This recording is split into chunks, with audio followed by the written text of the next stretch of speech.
déjà confusion am na ci lan moo ko fa yóbbu moom Macky Sall ñii jàpp nañ ni jéem a dox tànki jàmm diggante Russie ak Ukraine la loolu laa ci nday leeral waaye li gën a wóor te ñu mën ko jàppandegum mooy Macky Sall mi nga fa demee woon en tant que président de l'Union africaine njiitu mbootaay gi ëmb réew Afrique yi li baax nañu préciser ko d'abord balaa ñuy gën a xuus te lañ fa waxtaanee ban jàngat lañ ci mën a def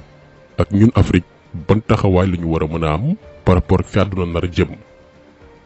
déjà ñun lenn lañu rafetloogum pour l'instant ndax ëllëg kenn xamul ak suñu dirigeants yi li ñu rafetloogum depuis ba coow lu Russie ak Ukraine amee mooy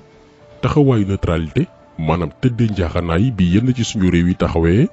bañ a jéem a far ci réewu Occident yi te xool ñun lan mooy suñu intérêt gannaaw guerre bi pour mën cee mucc. di fàttali lu yàggul dara bi ñu woote ab résolution biir ONU ngir artu waa Russie Sénégal dafa décider absteniru maanaam du ma ne waaw du ma ne déet ñun loolu lañ doon xaar te booy xool moo gën sur le plan géopolitique ñun ci suñu wàllu bopp muy Afrique bu faral di am suñu bopp lañu war a faral ndax monde baa ngi dem ci crise boo xam ni dafa war a fekk ñu taxaw pour affronter ko d'ailleurs foofu la ñu ñëw maanaam jamono jii yan impact. La position de l'Afrique, malgré d'énormes pressions, la majorité des pays africains quand même ont évité de condamner la Russie dans cette situation. Et si vous prenez aussi l'Asie, le Moyen-Orient, ainsi que l'Amérique latine, c'est dire qu'il y a une bonne partie de l'humanité qui en réalité est très attentive à ce qui se passe. Et moi, c'est au nom de tous ces espoirs que je suis venu vous voir pour demander de prendre conscience que nos pays, même s'ils sont éloignés du théâtre, sont des victimes de cette crise au plan économique. Mais les sanctions aussi contre la Russie ont entraîné plus de gravité puisque nous n'avons plus accès aux céréales venant de Russie, au blé en particulier, mais surtout aux engrais et à l'urée en particulier, pendant que notre agriculture est déjà déficitaire. Et ça crée vraiment de sérieuses menaces sur la sécurité alimentaire du continent. J'ai parlé au Conseil européen le mardi en leur disant, oui, vous dites, il y a la guerre, la crise, mais il y a aussi des sanctions. Et il faut que nous travaillions ensemble sur les deux registres pour que tout ce qui concerne déjà le volet alimentaire, céréales, engrais, soit vraiment hors de... L'Afrique est un mendiant assis sur une montagne d'or. Afrique mi ngi mel ni yalwaankat bu toog ci gan su wurus.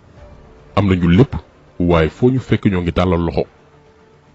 donc bi Macky Sall demee Russie en tant que président de l'Union africaine ngir waxtaan ak Poutine ci posture bii la fa demee woon maanaam jàmbat ak ñaan njekk da ko xamal ni jamono jii crise bi mi ngi nekk di créer ay jafe-jafe ci suñu réew yi nga xamante ni suñu koom-koom demeewul noonu Macky Sall mooy wax mu dolli ci ne donte ñaari yoon yi mbootaayu xeet yi teg daan seen kaw ñu bari ci ñun réewu Afrique yi ànduñ ci waaye teewul mbir yaa ngi retourné contre ñun ndax sanction yi tax na mënatuñ jot ci yenn céréales yi waaye surtout engrais bi lii la Macky Sall wax Vladimir Poutine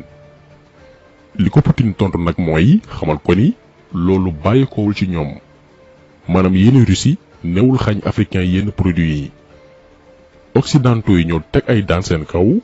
loolee créé blocage jëm ci wàllum importation yi exportation yi